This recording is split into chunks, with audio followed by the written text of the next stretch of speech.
Public plus के दर्शकों को सादर अभिनंदन। डॉक्टर साहब हमारे सामने बैठे हैं, डॉक्टर चित्रानंद ओझा जी। कल परसों योगी जी आए थे देवरिया में और बड़ी परियोजना कई सौ करोड़ की परियोजना उन्होंने दे के गए हैं और कहा, एक आरोप लगाया समाजवादी पार्टी की सरकार पे कि जो मोहन सेतु है उस पर सपा सरकार ने महज 1 लाख रुपया पास किया। इतना झूठ और पब्लिक मीटिंग में कोई मुख्यमंत्री कैसे बोल सकता है? मैं आपसे जानना चाहता हूँ, आप लोग तो काफ़ी संघर्ष किए उस सेतु के लिए, तमाम आवाज़ उठाए। मैं ये जानना चाहता हूँ, क्या सही में सपा सरकार ने सिर्फ 1 लाख रुपया दिया था या ये पूरा का पूरा सफेद हाथी साबित हुई, मतलब झूठ है इनका? अरे आप एक तो कह रहे हैं कि इतना बड़ा झूठ और पब्लिक मीटिंग में मैं आपसे ये कहना चाहता हूँ कि योगी आदित्यनाथ यहीं के हैं, गोरखपुर के मठ के महंत के उत्तराधिकारी हैं, अपने आप को योगी कहते हैं। वो पहले भी देवरिया में आते रहे हैं और ऐसे ही मंच से झूठ बोल रहे थे।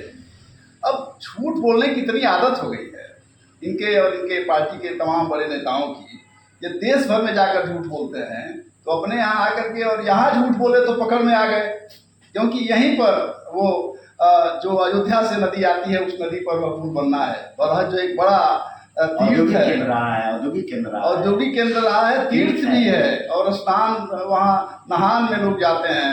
वो शिक्षा का तीर्थ भी है, बाबा राघव दास की तपोस्थली है और राम प्रसाद बिस्मिल की समाधि है। वो एक बहुत ही खास सी जगह है। उस जगह पर जो पुल बन रहा था यहाँ से वाराणसी के रूप को जोड़ने वाला, उसको इन्होंने दुर्भावनावश पिछले अपने 2 बार मुख्यमंत्री रहने के बावजूद उसको बनने नहीं दिया है। और पहले जब सपा ने उसकी घोषणा की थी और शुरू में उन्होंने पैसे दिए थे, उन्होंने लगभग 51 करोड़ रुपए दिए अपने रिजिम में और उसके तुरंत बाद तो ये आ ही गए थे। तो बस ये कहना है कि 1 लाख मतलब 51 करोड़ रुपए जो उन्होंने दिए थे उसको 1 लाख करना, मिनिमाइज करना, इतना छोटा करके दिखाना और सामने वाले को इतना तुच्छ करके दिखाना और अपने वाले को जो अपनी असफलताओं को ढकने के लिए सामने वाले पर कीचड़ उछालना, ये बहुत ही हमारे समाज में बहुत ही बुरा माना जाता है। और इस रूप में कहा जाए कि संत के भेष में अगर आप हैं, स्थापित मुख्यमंत्री भी हैं, तो आपकी बात में इतनी सच्चाई तो होनी चाहिए, जिसने भी आपको बताया हो, जिसने भी आपका बयान लिखा हुआ है, जो आपकी समझदारी में हो। बरहज वो गए हुए हैं और बरहज में वो जा करके एक बार वो छात्र संघ का उद्घाटन करने भी गए थे। ऐसा नहीं है कि वो नहीं जानते हैं, वो जानबूझ करके अनित करते हैं, जानबूझ करके देश भर में झूठ बोलते हैं। अपने इलाके में, अपने क्षेत्र में, अपने घर में झूठ बोला उन्होंने, तुरंत लोगों ने देख लिया, यहाँ तक कि बीजेपी के लोगों ने भी उसको अपोज किया। और हम लोग, चूँकि हमारा तो वो क्षेत्र ही, हम लोग यहीं के रहने वाले हैं, तो हमारे लिए तो ये बहुत दुखद बात है। और आपसे ये बताएं कि सिर्फ एक मामले में झूठ नहीं बोला है, वो सारे मामले में झूठ बोलते हैं और झूठ बोलने की रोटी खाते हैं वो। मुझे लगता है कि झूठ बोलने की वजह से ही उनको एक किसी महाझूठ ने मुख्यमंत्री बनाया हुआ है, तो कोई आश्चर्य की बात नहीं है। बस आप इन्हें बर्दाश्त कर रहे हैं। चुनाव के पहले ये चुनावी अभियान चला, चुनावी अभियान था। अभी मुझे लगता है कि देवरिया में 1-2 बार मुख्यमंत्री का और आगमन होगा, क्योंकि 2-3 काम चालू है। जो शुरू है उसका लोकार्पण नहीं किया उन्होंने, 2 थाने बने हुए हैं।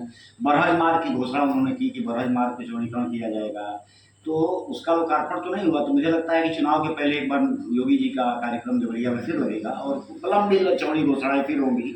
मिलेगा क्या देवरिया को, ये तो बात की बात है, लेकिन घोषणाएं तो किसी को चपरासी की नौकरी मिलती है तो उसके लिए भी आयोजन कर लेते हैं, उसको भी चुनाव प्रचार के रूप में इस्तेमाल कर लेते हैं। किनको नौकरी मिली तो हम इनको नौकरी का प्रशस्ति पत्र दे रहे हैं, ज्वाइनिंग लेटर दे रहे हैं।